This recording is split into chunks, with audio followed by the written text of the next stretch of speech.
আসসালামু আলাইকুম। আপনার ডাচ বাংলা ব্যাংকের অ্যাকাউন্টটাকে অনলাইনে নিয়ন্ত্রণ করতে চাইলে কিন্তু নেক্সাস পেতে অ্যাড করতে হবে। সেক্ষেত্রে আপনি ডাচ বাংলা ব্যাংকের গ্রাহক হয়ে থাকলে আপনার কাছে multi currency visa debit card থাকতে পারে বা নেক্সাস কার্ড বা টাকা পে কার্ড থাকতেই পারে। আপনি শাখা উপশাখা বা এজেন্ট ব্যাংকিং বা অনেক ক্ষেত্রে ফাস্ট ট্র্যাকের গ্রাহকও কিন্তু হতে পারেন। উভয় ক্ষেত্রে কিন্তু ডাচ বাংলা ব্যাংকের অ্যাকাউন্টটাকে আপনি অনলাইনে অ্যাড করে সম্পূর্ণ বিষয়গুলা দেখতে পারবেন। তবে এজন্য প্রথমে অবশ্যই আপনার ডাচ বাংলা ব্যাংকের অ্যাকাউন্টে মিনিমাম কিন্তু 500 টাকা ব্যালেন্স থাকতে হবে। কাইন্ডলি স্ক্রিনটা ফলো করেন। ভিডিওটা সম্পূর্ণ কন্টিনিউ করার আগে চ্যানেলে নতুন হলে সাবস্ক্রাইব করে অবশ্যই ভিডিওটি লাইক করে দিবেন বন্ধুরা। তো প্রথমে আমরা Nexus pay apps Google play store থেকে ইনস্টল করে নিব। আপনারা হয়তো বা এখানে দেখতে পাচ্ছেন আমার কার্ডটা অ্যাড করা রয়েছে। আপনাদেরকে ফুল প্রসেসটা দেখাচ্ছি কার্ড অ্যাডের। তো এক্ষেত্রে আপনি দেখতে পাচ্ছেন নেক্সাস পেতে আসার পর নেভিগেশন বার বামে উপরের দিকে 3 বারে প্রেস করে দিয়ে নিচের দিকে চলে এসে মাই কার্ড নামে একটা অপশান এখানে আমরা প্রেস করব। তো এখানে আপনার যেহেতু কার্ড থাকবে না সেক্ষেত্রে অ্যাড কার্ড নামে একটা অপশান রয়েছে উপরের দিকে, সেই অ্যাড কার্ড অপশানে আপনাকে প্রেস করে দিতে হবে। তো অ্যাড কার্ড অপশানে প্রেস করে দিলে নতুন একটা ইউজার ইন্টারফেস আপনাদের সামনে ওপেন হবে। এক্ষেত্রে আপনারা দেখতে পারবেন 4টার মতো অপশান রয়েছে। আপনি শাখা উপশাখা বা কোর ব্যাংকিংয়ের গ্রাহক হলে 1 নাম্বারটা প্রেস করে দিবেন, এজেন্ট ব্যাংকিংয়ের গ্রাহক হলে 4 নাম্বারটা প্রেস করে দিবেন। আমি শাখা উপশাখার গ্রাহক, সেক্ষেত্রে 1 নাম্বারটা দিয়ে দিব।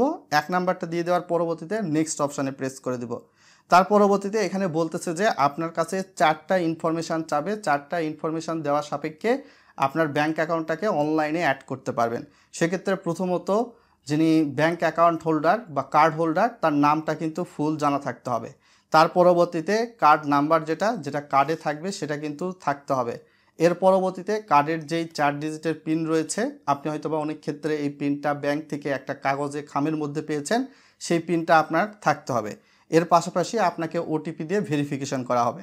তো আমি এখানে চলে আসার পর প্রসিড নামে একটা অপশান রয়েছে, প্রসিড অপশানে প্রেস করে দেব। প্রসিড অপশানে প্রেস করে দিলে এখানে সাধারণত ডিসপ্লেটা ব্ল্যাঙ্ক হয়ে যায়। এই কারণে স্ক্রিনে সরাসরি আপনাদের সামনে এরকম করে আমি দেখাতে কিন্তু বাধ্য হচ্ছি। তো এখানে এরকম প্রেস করলে এরকম অপশান আসবে। তার পরবর্তীতে আপনাকে বলা হচ্ছে যে আপনার ব্যাংক অ্যাকাউন্ট হোল্ডার যে নামটা সেটা দিবেন, তারপর কার্ড নাম্বার দিবেন, তারপর আপনার পিন দিবেন। তো আমি 3টা ইনফরমেশানই দিয়ে দিচ্ছি, সিকিউরিটি পারপাসে অনেক ইনফরমেশান আমি আপনাদেরকে দেখাতে পারতেছি না। তো প্রথমে ডিসপ্লে নেম যেটা রয়েছে এখানে আপনার নামের মধ্যে যদি ডট থাকে এমডি এমএসটির পর সেটা দিবেন। ডট না দিলে কিন্তু এটা সাপোর্ট করবে না। যেটা কার্ডের নাম্বার সেই নাম্বারটা দিয়ে দিয়েছি। দিয়ে দেওয়ার পরবর্তীতে আপনার যে পিনটা রয়েছে 4 ডিজিটের পিন, আপনি হয়তো বা খামের মধ্যে পেয়েছেন, সেই পিন যদি চেঞ্জ করেন সেক্ষেত্রে নতুন যে পিন সেই পিনটা আপনাকে কিন্তু এখানে দিয়ে দিতে হবে। তো আমি আমার কার্ডের 4 ডিজিটের পিনটা কিন্তু ইতিমধ্যে দিয়ে ফেলেছি। দিয়ে ফেলার পরবর্তীতে এখানে সাবমিট নামে একটা অপশান রয়েছে, সাবমিট অপশানে কিন্তু আমাদের প্রেস করতে হবে।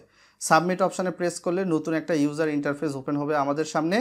তো নতুন ইউজার ইন্টারফেসে দেখতেই পাচ্ছেন এখানে আপনার ফোনে একটা ওটিপি আসবে। যেই ফোনটা আপনার ডাচ বাংলা ব্যাংকের অ্যাকাউন্টের আন্ডারে রেজিস্টার্ড, সেই নাম্বারেই কিন্তু আপনার ওটিপি কোড আসবে 6 ডিজিটের, এবং এই কোডটা মিনিমাম 2 থেকে 3 মিনিটের মধ্যে কিন্তু এখানে দিয়ে দিতে হবে টাইপিং করে।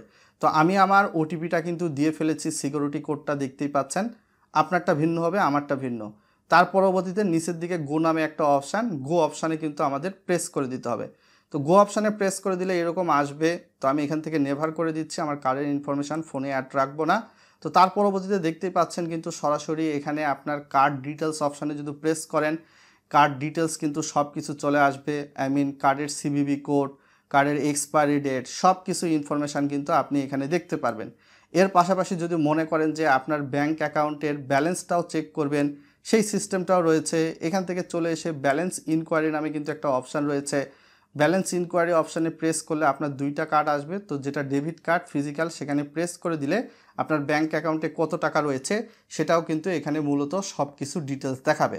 তো এইভাবে আপনি আপনার ডাচ বাংলা ব্যাংকের কার্ড, সেটা multi currency card, visa card, debit card বা অনেক ক্ষেত্রে নেক্সাস কার্ড বা প্রিপেইড কার্ড, যেই ব্র্যান্ডের কার্ডই হোক না কিন্তু অ্যাড করতে পারবেন। অ্যাড করার কিন্তু সুবিধা রয়েছে। সো আজকে এখান থেকে বিদায় নিচ্ছি। সকলে ভালো থাকবেন। আর আপনার যদি কোনো বুঝতে অসুবিধা হয় সেটা অবশ্যই ভিডিওর কমেন্টের মাধ্যমে আমাদের জানিয়ে দিবেন বন্ধুরা।